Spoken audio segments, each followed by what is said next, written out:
Listen to podcasts of Joe Walsh and Chicago's Morning Answer with Dan Proft and Amy Jacobson on the AM 560 mobile app. Download it today at 560theanswer.com/mobile.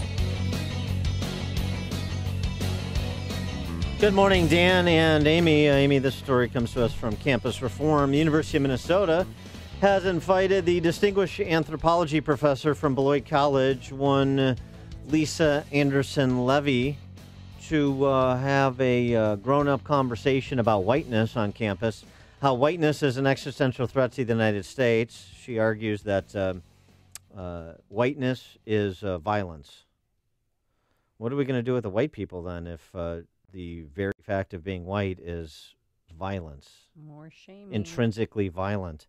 We're going to have to do something with these white people. I wonder what these deep thinkers in the hallowed halls of academia have in mind. Jason Riley, our friend from the Wall Street Journal, has a good op-ed over the weekend. 50 years of blaming everything on racism. And he actually dates back to former Illinois Governor Otto Kerner, and like most former governors, he went to prison, who provided the Commission on Civil Disorders report 50 years ago, last month, 1968. The report, as Riley recounts, blamed urban unrest, black urban unrest, and white racism, segregation, official neglect, all of which were meant to explain the racial inequality that persists today, because that's the argument that continues to be made. The Kerner report's most famous assertion was that the U.S. was moving toward two societies, one black, one white, separate and unequal, and desegregation essentially was not successful in remedying the inequalities. So where does that leave us in 2018, 50 years after the Kerner report? Well, to help us answer that question, we're pleased to be joined again by Burgess Owens, who, first and foremost, former NFL All-Proer, Super Bowl champion, 1980 Oakland Raiders. Don't you forget it. He's also the author of Liberalism, or How to Turn Good Men into Whiners, Weenies, and Wimps, which is one of the best book titles I've ever heard. Burgess Owens, thanks for joining us again. Appreciate it. And Dan and Amy, I'm looking forward to chatting with you once again. Absolutely.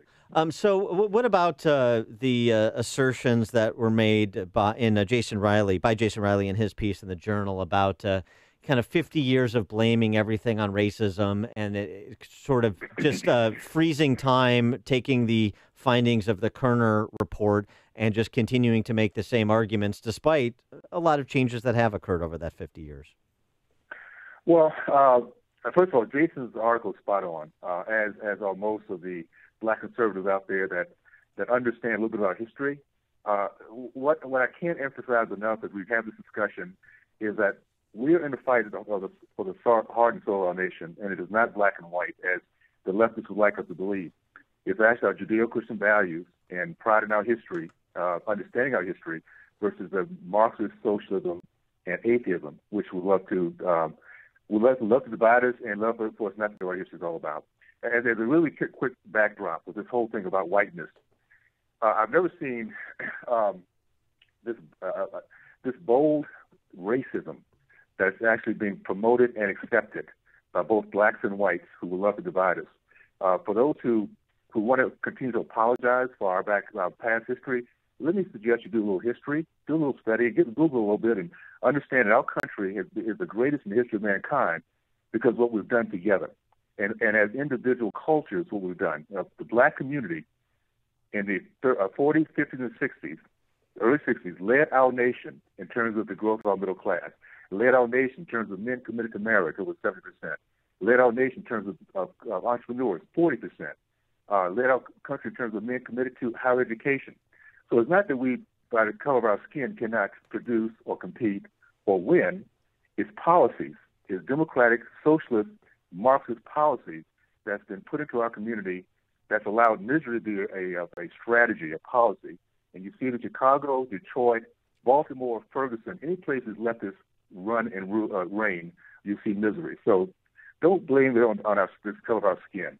Blame it on the policies that's put together by an ideology that hates our nation. So, Mr. Owens, how do you feel when you see a Black Lives Matter sign? Well, what I recognize, because I just had a chance to experience this last week, understand about Marxists and socialists, their beliefs. They're not there to try to find solutions. They're trying to silence. The first thing they'll talk about is their safe space, as they're taking away everybody else's safe space.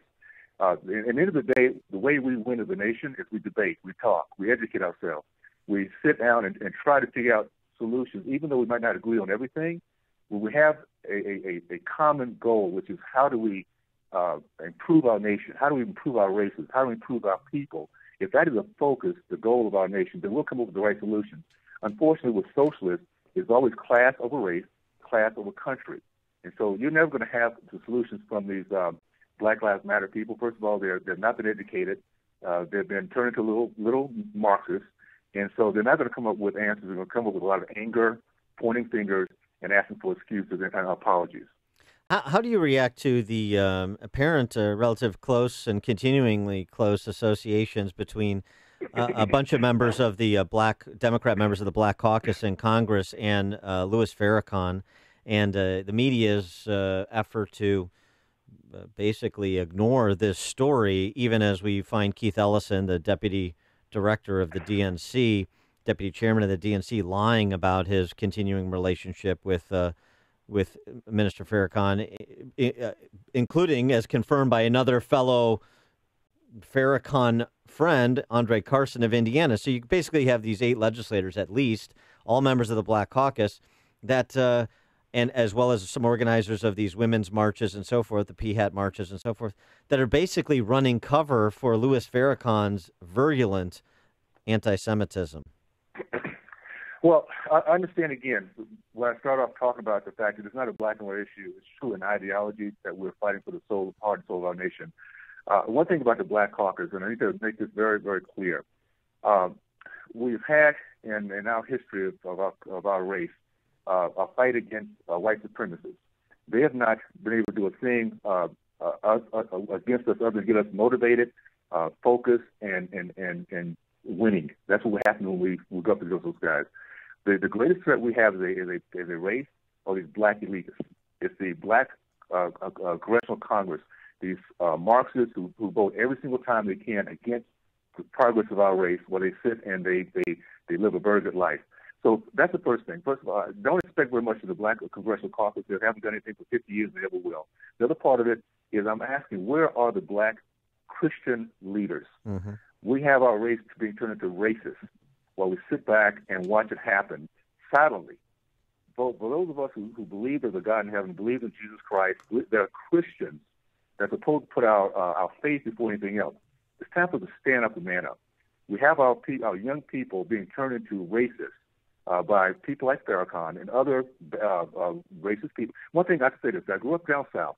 Racist people are not very happy people. And the worst thing we can do is become one of them. So I'm very disappointed in the black ministry quote that did so well in the 1800s, early 1900s by standing up for our race. They're not doing it. They're failing us big time.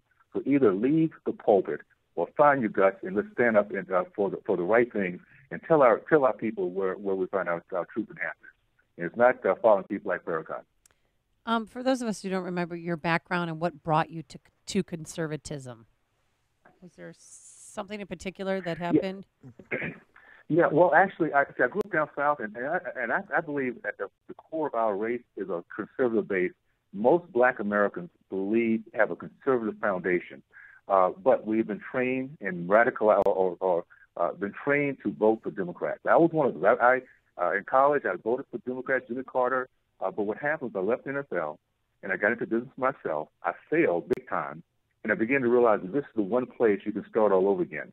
This is a place where you have hope and dreams. You can develop a network of people, black, white, it doesn't matter what the colors are, and everyone will help you as long as you're doing your best in trying to bring value to the plate.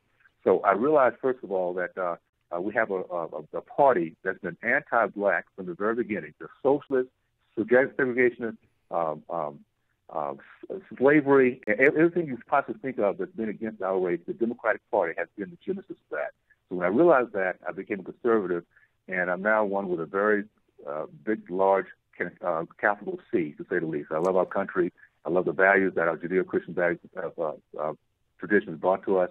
And I think as we focus on that as a people, what we, the people, have done throughout our 200-year history has been remarkable. If we get back to that, we'll win this fight against this evil ideology of socialism and Marxism. I want to just punctuate something that you're talking about. You mentioned with the great black entrepreneurs of the 60s, too, representing 40% of the entrepreneurship at the time. You're talking about your career as a successful businessman. And I was on a panel discussion here in Chicago recently, and you had a black Chicago alderman, a black columnist for the Chicago Sun-Times, and their only answer to the highest black unemployment rate, the highest black youth unemployment rate in the country here in Chicago was, one answer was just to say jobs, jobs, jobs as much as she could in the time allotted. The other, the politician's answer, was to say we need a Marshall Plan for the urban center, so it's kind of more government spending. So I just want to get to kind of your message to young people, to people that have not been availed of opportunities in urban centers like Chicago, and the message they get from the left is always government is going to come in and spend money on you, spend money on your community, and that's your path out. And I think you're saying something very different. Yeah, that's a good. First of all, appreciate that question. The 40% that we used to be when I was coming through is now down to 3.8%. It is not. It's not because of anything but Democratic policies. Davis-Bacon Act back in 1932, the minimum wage, all these things that keep our young people in the messaging. We're not telling our kids that you need to have your own business. And if we don't educate them, 75% of black boys in the state of California cannot pass a standard reading and writing test. This is as of last year. These kids cannot even begin to think outside the box if you're not educating them. So the problem is that we have a elitist group of people, aldermen, the Democrats, and they could care less about the solution. So my suggestion is very simple: this. We need to tell our kids, first of all, if I can do it, you can do it. My greatest occupation of all the things I've done, football player, entrepreneur, corporate environment, my greatest was being a chimney sweep when my business failed back in 1990. I did it for 3 months because I was going to do whatever it took. And that's what our young people need to hear. Whatever it takes, get back up, man up, do what you have to do, educate yourself, and dream big. If you do that, things will come your way. It's just the way it is. We have a God in heaven that truly blesses us if we try to do our very, very best and do it honestly. And if we tell our kids that, they will begin to realize that these Democrats are the worst thing that's happened to us since the KKK. Matter of fact, the KKK only lynched 4,000 people. The Democrats have killed over 20 million of our black kids. So we have ourselves a problem. We need to wake up and understand who our enemy is. And it's not a black or white issue. It's an ideology. Marxist, socialist, and what is it? Atheist. He is. So that's what our fight is. He is Burgess Owens, former NFL All-Pro for the Oakland and Super Bowl champion with the Oakland Raiders, successful businessman, chimney sweeper, and author now, Liberalism, or How to Turn Good Men into Whiners, Weenies, and Wimps. Burgess, thanks so much for joining us again. Appreciate it. Thank you, guys. Keep up the good work. Let's do it again. Take care. And he played for the Jets, and he joined us on our Turnkey.pro answer line. Listen to